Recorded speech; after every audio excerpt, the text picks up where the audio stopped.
Hello, hormones. I am Subbu Peteti, and I've been in the television, creative agencies, and feature films for over 25 years now as a writer, director, and producer. ఇప్పుడు నేను ప్రస్తుతం ఒక యూనివర్సిటీలో film and media studies ప్రొఫెసర్గా పనిచేస్తున్నాను. And ఈ వీడియోని మీరు చివరి వరకు చూడాలి, ఎందుకంటే ఒక బెనిఫిట్ టిప్ కూడా మీకోసం వెయిట్ చేస్తుంది. సో ఇంకా ఆలస్యం చేయకుండా let's jump into the show cinema గుండు.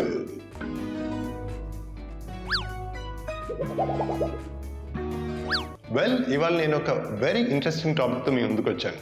ఆ టాపిక్ పేరు సబ్ టెక్స్ట్.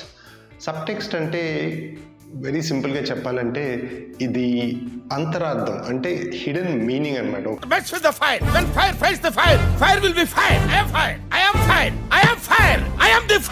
దీన్ని ఎక్స్ప్లెయిన్ చేయడానికి ఒక చిన్న ఎగ్జాంపుల్ చెప్తాను.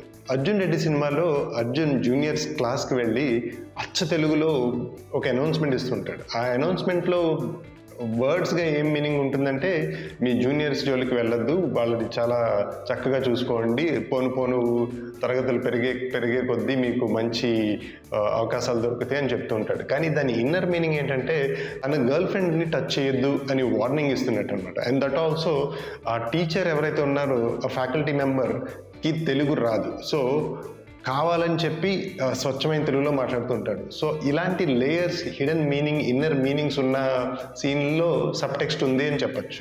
అంతేకాకుండా సబ్ టెక్స్ట్ గురించి మన ఇండస్ట్రీలో if the scene is about what it is, then it is not a great scene అంటారు. అంటే ఫర్ ఎగ్జాంపుల్, ఒక డైనింగ్ టేబుల్ మీద కూర్చుని అందరూ భోజనం చేస్తూ భోజనం గురించే మాట్లాడారనుకోండి, it's not a great scene అనమాట. ఒక డైనింగ్ టేబుల్ మీద కూర్చుని అందరూ భోజనం చేస్తూ నెక్స్ట్ బాంబ్ ఎక్కడ పెట్టి ఎవరిని చంపేయాలి అనే డిస్కషన్ ఉందనుకోండి, then it's an interesting scene అనమాట. అలాగే ఫర్ ఎగ్జాంపుల్ అతడు సినిమాలో hero first time Rajeev Kanakala ప్లేస్లో వాళ్ళ ఇంటికి వెళ్తాడు. సో అక్కడ అదొక ఇంట్రడక్షన్ సీన్లా ఉంటుంది ఆన్ ద సర్ఫేస్, కానీ అంతర్లీనంగా చూస్తుంటే ప్రతి ఇంట్రడక్షన్, ప్రతి ఒక్క వ్యక్తి వచ్చి అతన్ని పరిచయం చేసుకుంటున్న సమయంలో అతనికి ఒక టెస్ట్ లాంటిది అనమాట. సో అంతర్లీనంగా ఏదన్నా ఇన్నర్ మీనింగ్ ఉంటే ఆ సీన్లో సబ్ టెక్స్ట్ ఉంది అని చెప్పచ్చు. అసలు ఈ సబ్ టెక్స్ట్ వల్ల సినిమాకి కానీ సీన్కి కానీ కలిసి వచ్చేది ఏంటి అని అడిగితే వెరీ సింపుల్గా చెప్పచ్చు. సబ్ టెక్స్ట్ ఉందనుకోండి, ఒక డైలాగ్లో కానీ ఒక క్యారెక్టర్కి కానీ ఎక్స్ట్రా లేయర్స్ వస్తాయి, ఇంట్రెస్టింగ్ అయిపోతుంది సీన్. ఫర్ ఎగ్జాంపుల్, మీరు అర్జున్ రెడ్డిలో వాళ్ళ ఫాదర్తో మాట్లాడేటప్పుడు అర్జున్ ఒక బ్యూటిఫుల్ డైలాగ్ అంటాడు. నేను మా గర్ల్ ఫ్రెండ్తో ప్రైవేట్ సమయంలో ఉన్నప్పుడు, ప్రైవేట్ టైంలో ఉన్నప్పుడు అనే ప్రైవేట్ టైం అనే ఒక పదం వాడతాడు. దట్స్ అ బ్యూటిఫుల్ వర్డ్ అనమాట. ఎందుకంటే దాని మీనింగ్, వాళ్ళిద్దరూ పర్సనల్గా ఉన్నారు, ఈ పర్సనల్ స్పేస్ అనేది ఎవరికి చెందినది కాదు, ఇది నా సొంతం, ఇది నాకు చాలా ప్రైవేట్ అండ్ చాలా అమూల్యమైనది అని మీనింగ్ అనమాట. ఈ ప్రైవేట్ స్పేస్లోకి కానీ ప్రైవేట్ టైంలోకి ఎంటర్ అవ్వడానికి కన్న తండ్రికి కూడా హక్కు లేదు అని చాలా ముద్దుగా, చాలా బ్యూటిఫుల్గా రాశారు ఆ సీన్ని. అంతేకాకుండా ఈ సబ్ టెక్స్ట్ ఉండడం వల్ల సీన్లో మరింత టెన్షన్ అండ్ డ్రామా బిల్డ్ అవుతుంది. దీన్ని ఎక్స్ప్లెయిన్ చేయడానికి సింపుల్ ఎగ్జాంపుల్ ఇవ్వాలి అంటే, హిట్ 3 సినిమాలో నాని ఫస్ట్ ఓపెనింగ్ సీన్లోనే ఒక వ్యక్తిని తలకిందులుగా వేలాడదీసి తను చాగంటి గారి ప్రవచనాలు వింటూ ఉంటాడు. అది నాన్సెన్స్గా ఉంటుంది. ఎవరినో టార్చర్ చేస్తూ ప్రవచనాలు వినటం అంటే అనే ఇంట్రెస్ట్ పడుతుంది. అదొక లేయర్ అనమాట సబ్ టెక్స్ట్. ఇన్నర్ మీనింగ్ ఏదో ఉంది అని మనకి తెలియకుండానే తెలుస్తుంది.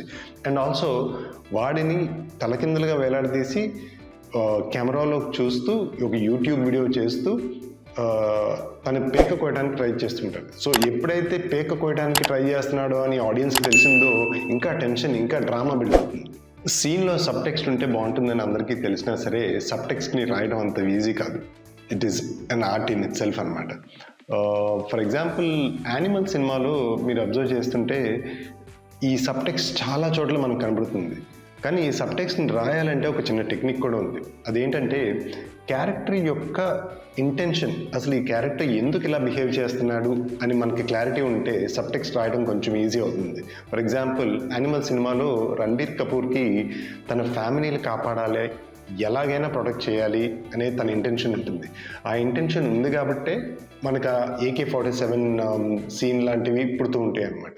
అంతేకాకుండా ఈ సబ్ టెక్స్ట్ రాయడానికి ఇంకో టెక్నిక్ ఉంది. ఏదైతే కాన్ఫ్లిక్ట్ హీరోలో ఉందో ఆ కాన్ఫ్లిక్ట్ అలజడి లోపల జరుగుతూ ఉండాలి. అంటే బయటికి మొత్తం చెప్పేయకూడదు. సో బయటికి చెప్పేస్తే ఇట్స్ గివ్ అవే అనమాట. ఆ అలజడి లోపల మదనం జరుగుతూ ఉంటే సబ్టెక్స్ట్ ఇంకా బాగా పడుతుంది. వెల్, ఈ వీడియోని ఇప్పటిదాకా చూశారు అంటే మీరు ఫైనల్ బెనిఫిట్ టిప్ గురించి వెయిట్ చేస్తున్నారని నాకు చాలా క్లియర్గా అర్థమైంది. అండ్ ఈ వారం benefit tip is for the sound effects. మనం పాత సినిమాల్లో కామెడీ సీన్స్ చూసేటప్పుడు కొన్ని వింత సౌండ్ ఎఫెక్ట్స్ వినే ఉంటాం. టాయింగ్ అంటే అలాగూ ఇది కామెడీ సీను అని మన మీదకి పుష్ చేసినట్టు సౌండ్ ఎఫెక్ట్స్ వాడేవారు. ఇన్ఫ్యాక్ట్ ఇప్పటికి కూడా కొన్ని సీరియల్స్ లేకపోతే కొన్ని కామెడీ షోస్లో ఆ సౌండ్స్ వాడుతున్నారు. అండ్ రీల్స్లో కూడా బాగా పాపులర్ అయిపోయినాయి. కానీ ఇదంతా కొంచెం పాత పద్ధతి అండి. సో సింపుల్ ఎగ్జాంపుల్ ఇవ్వాలంటే అర్జున్ రెడ్డిలో మనకి గ్లాస్ సీన్ గుర్తుండే ఉంటుంది. అంటే పని మనిషి అర్జున్ యొక్క ఆల్కహాల్ గ్లాస్ పగలగొడుతుంది. ఆ గ్లాస్ పగలగొట్టడం తను తట్టుకోలేక ఆ అమ్మాయిని కొట్టడానికో లేకపోతే జుట్టు పట్టుకోవడానికో వెంటపడతాడు. అది చూడటానికి చాలా సిల్లీగా ఉంటుంది. కానీ థియేటర్ మొత్తం, ఆడిటోరియం మొత్తం అందరూ పడిపడి నవ్వారు. కానీ అక్కడ ఎక్కడ కామెడీ మ్యూజిక్ కానీ కామెడీ సౌండ్ ఎఫెక్ట్స్ కానీ వాడలేదు. సో మ్యూజిక్ అనేది చాలా సటిల్గా వాడాలి, అది ఇన్ ద ఫేస్ ఉండకూడదు. So this week's benefit tip is please use the sound effects very minimally. ఇప్పటి వరకు ఈ ఛానల్కి సబ్స్క్రైబ్ చేసిన వాళ్ళందరికీ బిగ్ థ్యాంక్ యూ. ఎందుకంటే మీలాంటి వాళ్ళు ఈ ఛానల్కి సబ్స్క్రైబ్ చేస్తేనే నేను వండర్ఫుల్ వీడియోస్ చేయగలను అండ్ మీలోంచి మంచి రైటర్స్ అండ్ డైరెక్టర్స్ని వెలికి తీయగలను. సో ఇది ఈ వారం సినిమా గుండు. నెక్స్ట్ వీక్ ఒక ఇంట్రెస్టింగ్ టాపిక్తో మీ ముందుకు వస్తాను. అంతవరకు it's Subbu Peteti signing off from cinema గుండు.